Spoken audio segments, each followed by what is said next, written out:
Thank you, Abraham. Welcome to Pacific Unitarian Universalist Church. I'm Pastor Steve. I've been away for 4 weeks and very happy to be back.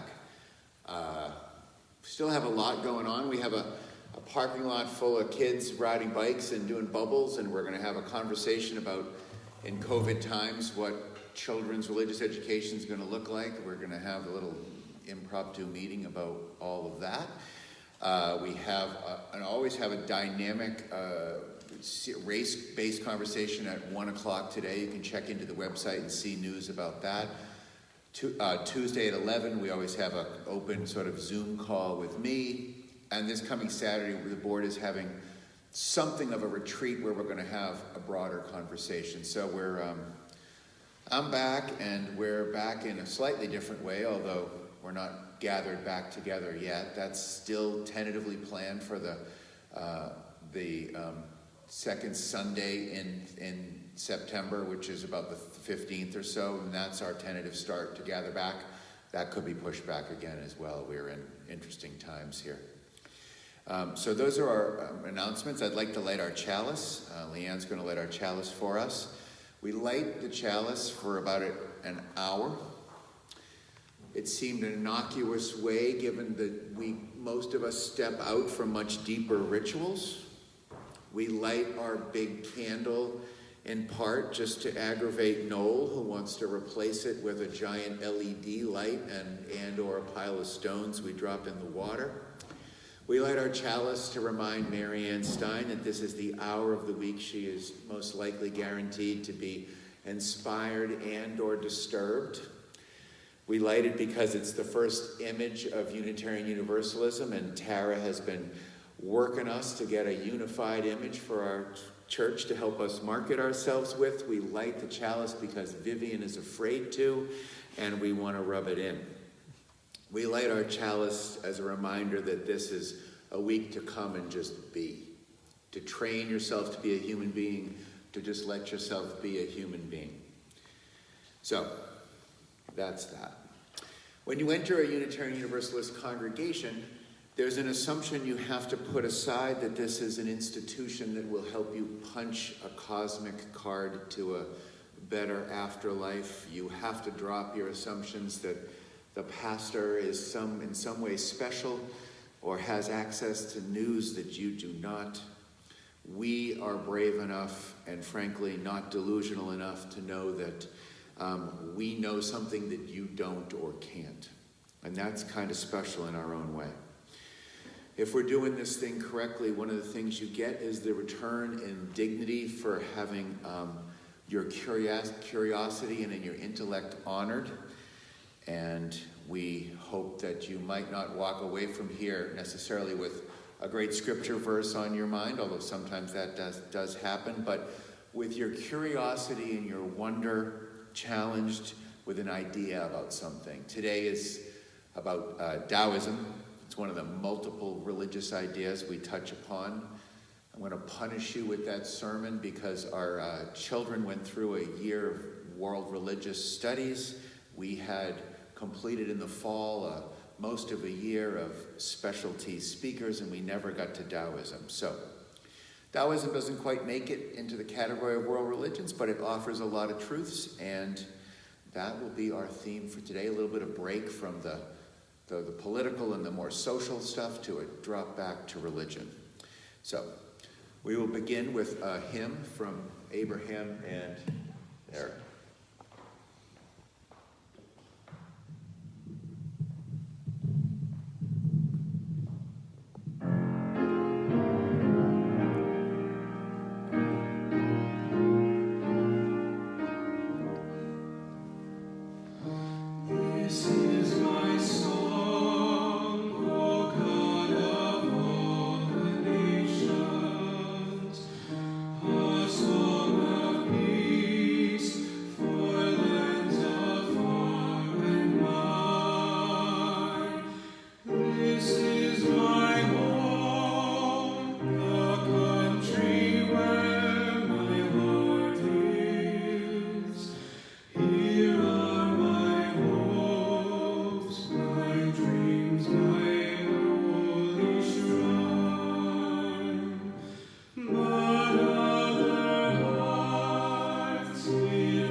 You can say that you went to church today with Abraham and Sarah. Not everybody can say that. And you certainly can't say that very often in a Unitarian Universalist church. I'd like to invite up Leanne, who's going to read us a little poem that gets us started on our children's moment regarding Taoism. Good morning. 30 spokes share the hub of a wheel, yet it is the center whole that makes the wheel useful. You can mold clay into a vessel, yet it is the emptiness that makes it useful. Cut doors and windows from the walls of a house, but the ultimate use of the house will depend on that part where nothing exists. Therefore, something is shaped into what is, but its usefulness comes from what is not.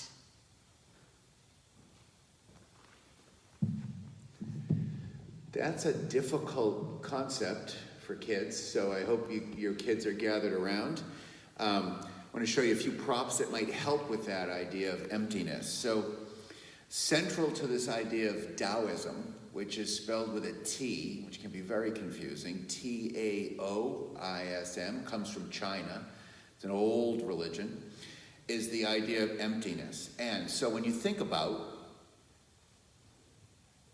a pot, right? Make a pot or a bowl of cereal or whatever it happens to be, it's really, the thing is the walls of it, right? The floor.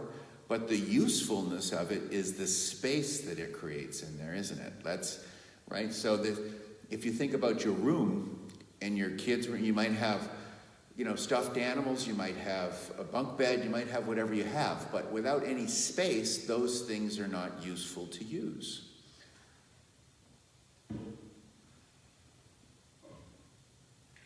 The classic image of this lesson is the wheel, right?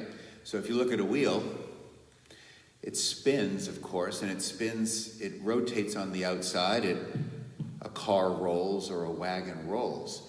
But if it wasn't for that center piece, it wouldn't work, would it? It would roll, but it wouldn't be able to connect to anything to help carry it. So it is the emptiness of that space that makes all the difference. Same with a house.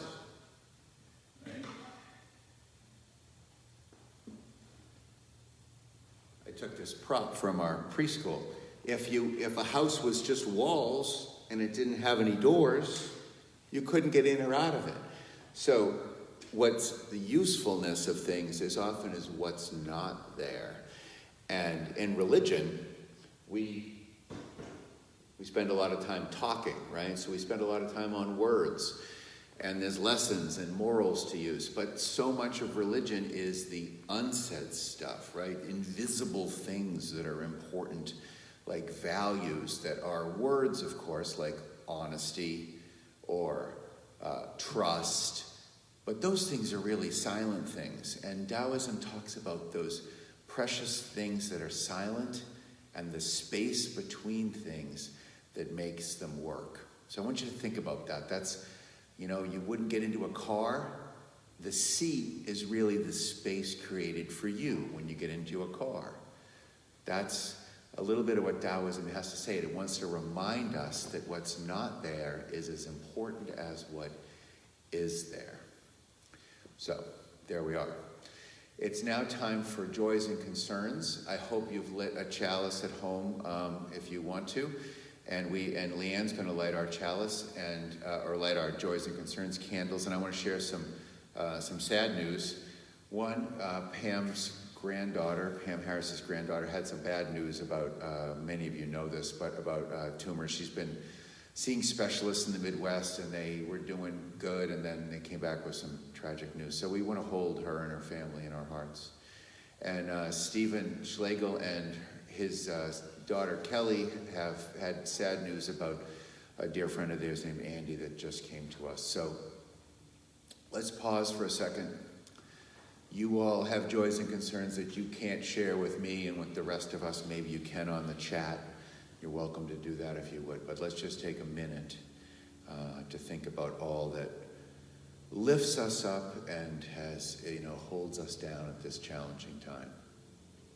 And then in that silence, Leanne will read a prayer.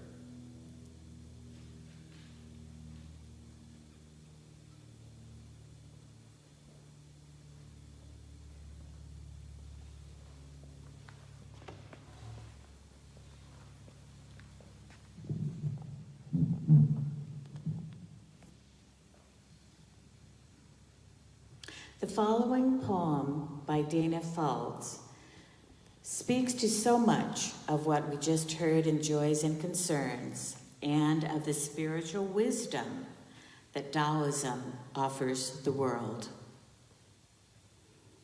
Let go of the ways you thought life would unfold, the holding of plans or dreams or expectations. Let it all go. Save your strength to swim with the tide. The choice to fight what is here before you now will only result in struggle and fear and desperate attempts to flee from the very energy you long for. Let go. Let it all go and flow with the grace that washes through your days, whether you receive it gently or with all your quills raised to defend against invaders. Take this on faith.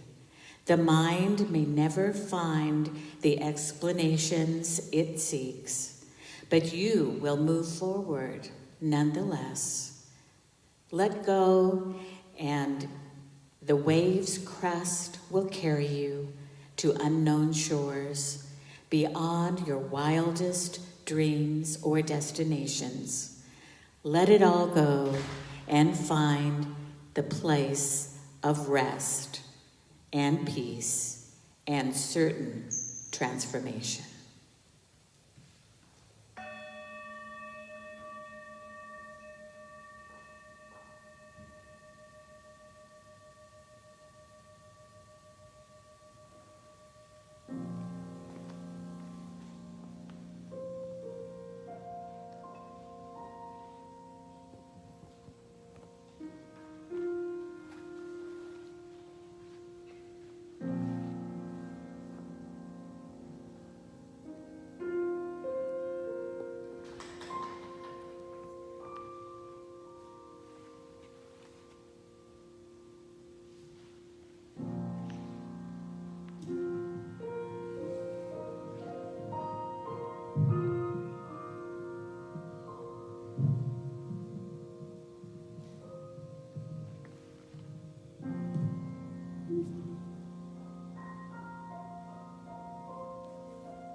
Using the pathetic excuses that we have finished a world religion seminar that never hosted a Taoist speaker, and that our Voyager's kids went through a lot of world religions this spring, I wanted to sort of dedicate a Sunday to Taoism. There's no moment where that fits more than another moment. There's no international celebrated holiday we all respect. But we've been doing a lot of social, political work in the church, and I just thought it would be a nice break back.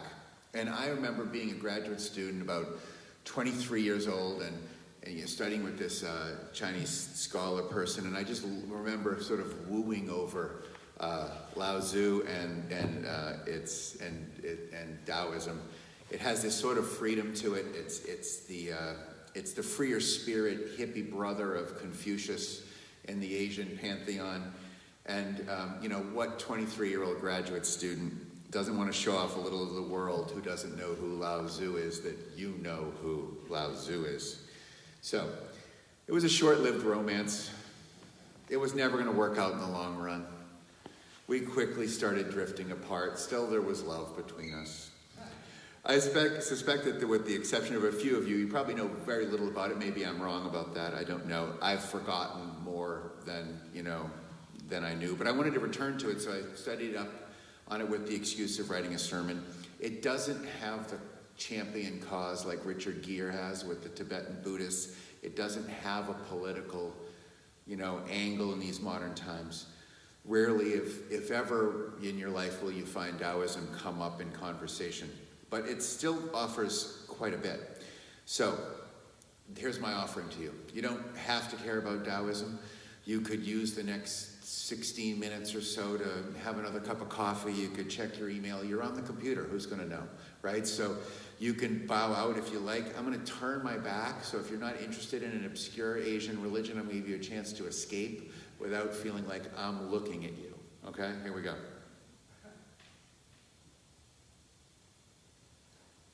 Okay. For those of you still there, the Tao Te Ching is an important part of Taoism. And here we go. So you know very little about it. The presumption, the first thing you want to know is that it's spelled with a T, but it's generally pronounced with a D. That's probably the most fail-safe thing you could learn about this. It looks funny from the way it is said. This occurred when the Chinese Mandarin alphabet was translated into the Roman alphabet, and they began to see a T and say a D. It can trip you up a lot. It's kind of one of those things like, when you're not comfortable looking at historical things and you see the 17th century, but you realize the 17th century is not the 17th century. The 18th century are always a little bit off in terms of the numbers. It's one of those things. Here's one of the layers of information. It's an ancient Chinese religion that stakes the claim that getting your life in alignment with the natural patterns of nature and the world is the key to life, well-being, and your happiness. So it is to go with the flow in the most literal spiritual sense. That's a pretty good phrasing. I'm going to repeat it. Taoism is an ancient Chinese philosophy, really, that proposes getting your life in alignment with the natural order of things is the way to go. If you're not running for the door or jumping up, it's typically translated as a person running along the path or the way. If you've heard the phrase the way, that's what they're talking about with Taoism.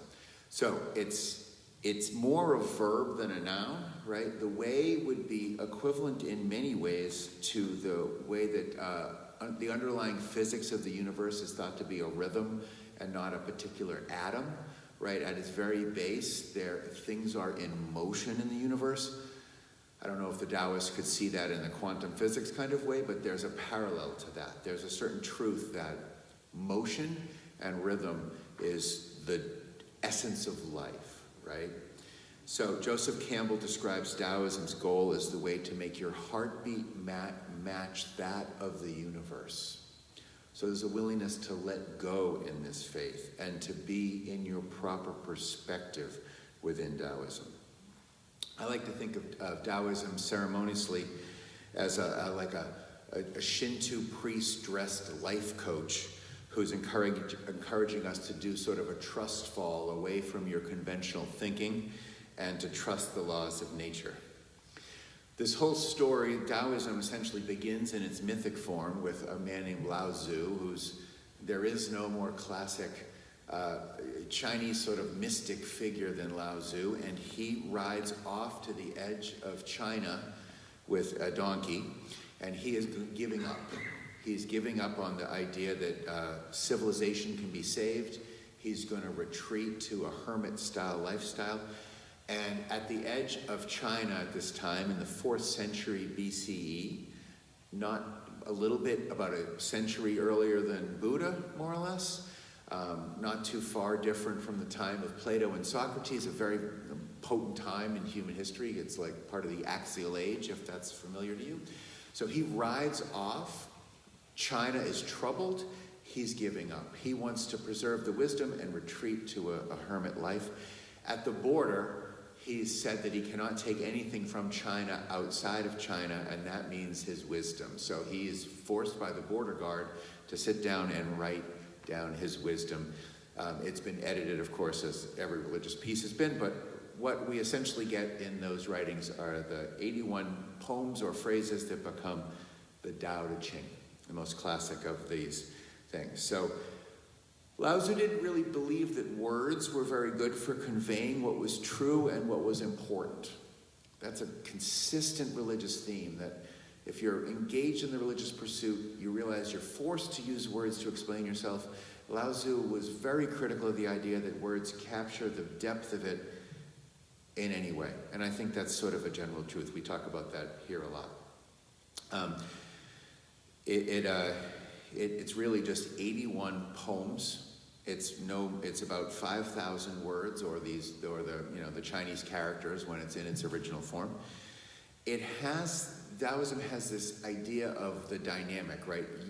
The yin yang comes out of the general context that Taoism has, and it was really essentially the idea of balance, and in the yin yang we see the balance of action and passivity, right? Lao Tzu says that the Tao that can be spoken of is not the real Tao. Those are the first words of the piece. The Tao that can be spoken of is not the real Tao. How true is that of most anything, right? Still, my contrarian egghead loves that kind of stuff. It tells me that everyone who thinks that they grasp the corner of the deepest truth are surely mistaken. If you are a regular member of this church, that kind of skepticism feels pretty familiar to you. And accompanying Lao Tzu's book was a thing called Zheng Gazi. I'm sure I'm mispronouncing that, by Master Zhuang, and he was the follow-up, and that's more that's more customarily used within Taoism. So let's do a little review. It's an ancient Chinese religion, originally upon the wisdom of a tiny text called the Tao Te Ching. It's attributed to a man named Lao Tzu, who you'll see quotes from. You see a lot of sort of singular quotes and mystical things from him. It's basically the instinct to give up the rules of civilization for the wordless wisdom that is found in nature and the way things truly are. There we are. Taoism and Confucianism are balanced together in the same way that yin and yang are. They're almost inseparable. They sort of lean into each other to support each other's truths in a weird way. Some of the concepts of Lao Tzu and of Taoism are, you'll hear the passivity in this too. Naturalness, simplicity, spontaneity. There's a great mythic story where the perfect butcher is so deft with, in this case, his knife, that he doesn't touch any flesh. He's so articulate that it splits everything and things just sort of naturally fall apart or sort of fall off the bone. One is inclined to live with such spontaneity and intuitiveness that there's sort of no friction with the way that you live. That's that kind of wisdom that comes from that. So, there we are. There's 3 treasures within Taoism. There's compassion, there's moderation and or sort of frugality as they're translated, and there's humility.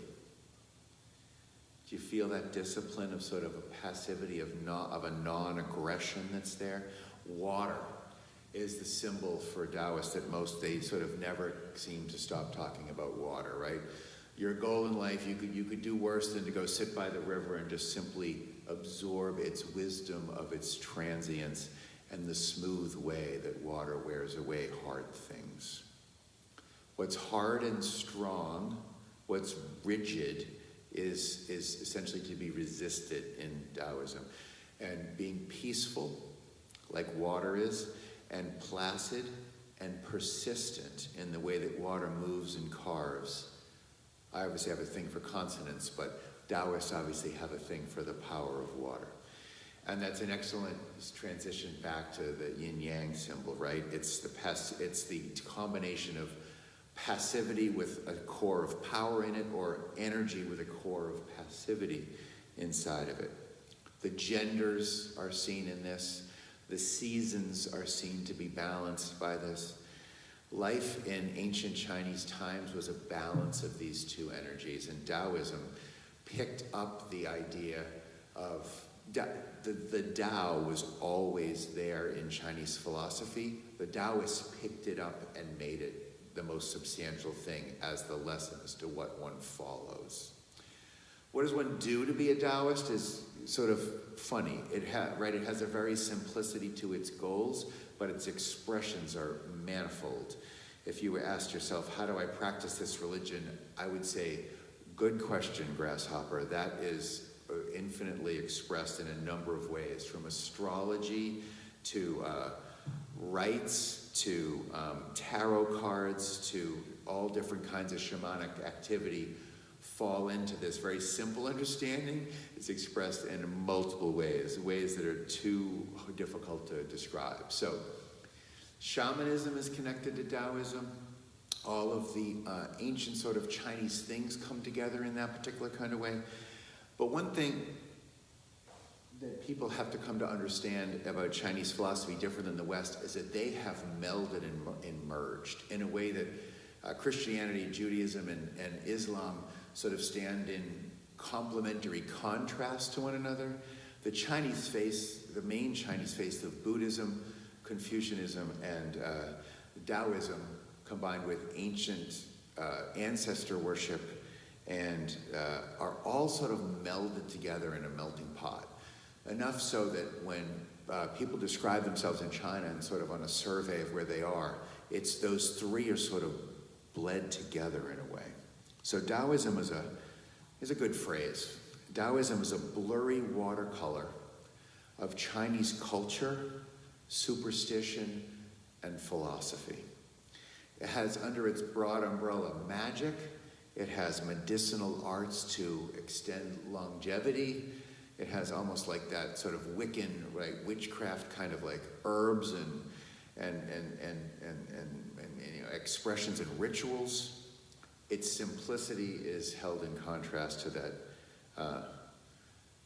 that diversity there. So Taoism, Confucianism, and Buddhism are really the core face of the Chinese religion. They meld together in a particular way, really kind of balancing each other.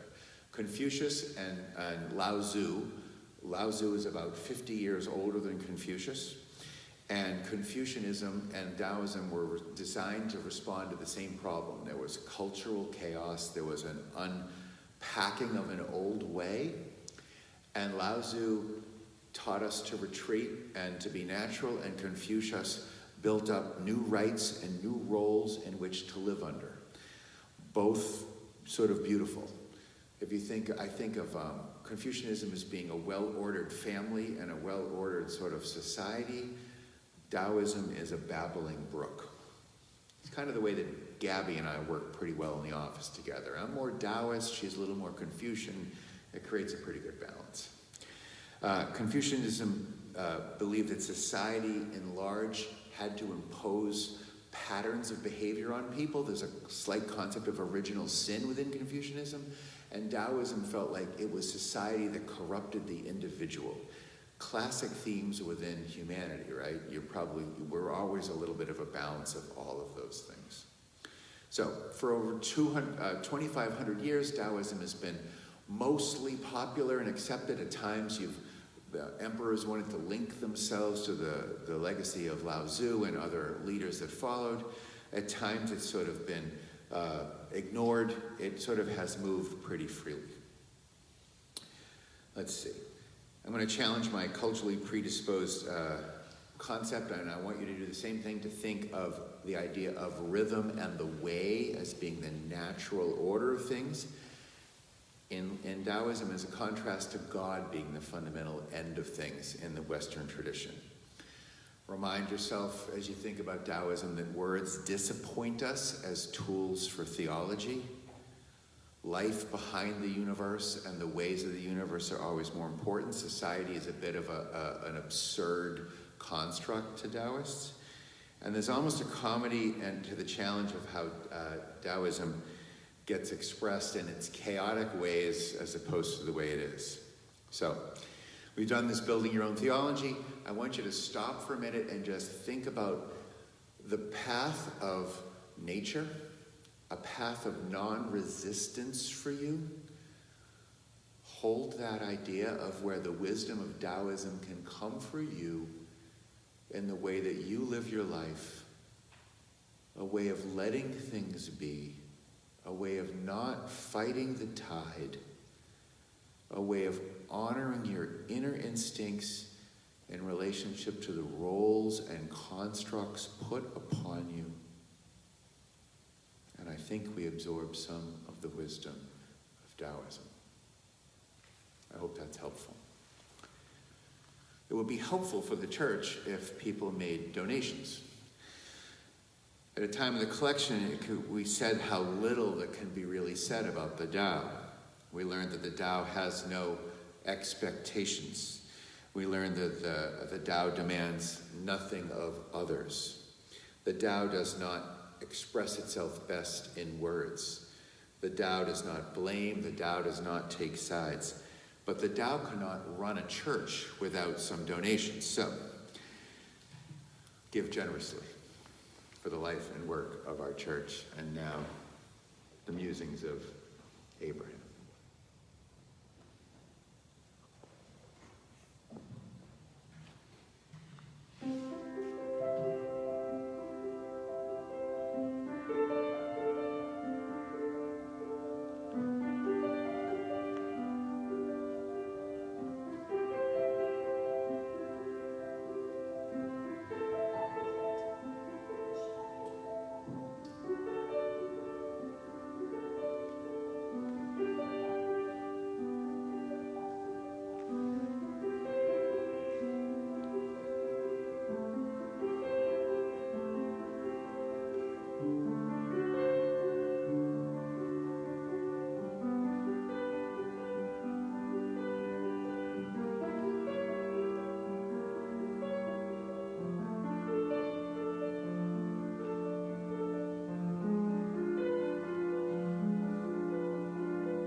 And remember, friends, that this church is dedicated to the proposition that behind all of our differences, beneath all of our diversity, there is a unity that makes us one and binds us forever together, in spite of time and death and the space between the stars.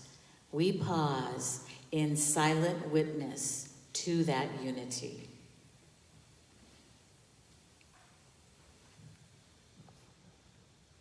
Hold hands with those who are close to you.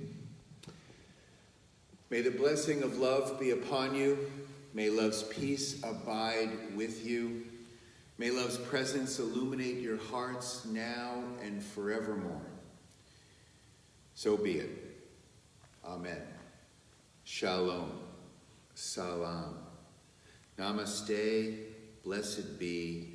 And as we say, stealing from the Quakers, and now our service truly